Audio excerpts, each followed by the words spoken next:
Welcome to the Slop Temple. We pray this video helps. You start by opening the System Accessibility Zoom because it works everywhere. On Windows, press the Windows key and plus to launch Magnifier. On Mac, turn on Zoom in Accessibility Preferences. Once done, make sure the keyboard shortcuts are set so you can zoom quickly. You're doing this first because System Zoom scales the entire screen consistently, unlike browser controls that only affect one app. Keep your hands on the keyboard to continue. We'll adjust level and mode next. Now adjust how much and how the screen enlarges. Press plus or to increment magnification. Aim for a comfortable level like 125-200% so elements stay readable. Once done, pick a mode. Full screen for continuous enlargement, lens to follow the cursor, or docked to keep a zoom pane. Make sure to test panning.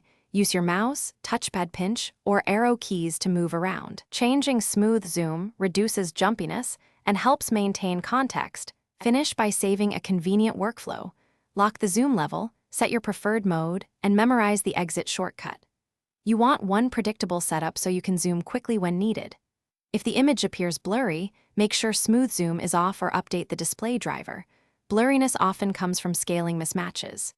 If things go wrong, press Windows plus ESC or Option Command 8 on Mac to disable zoom immediately, then reopen and tweak settings. That quick reset usually resolves common issues. Thanks for watching. Consider subscribing if we helped you.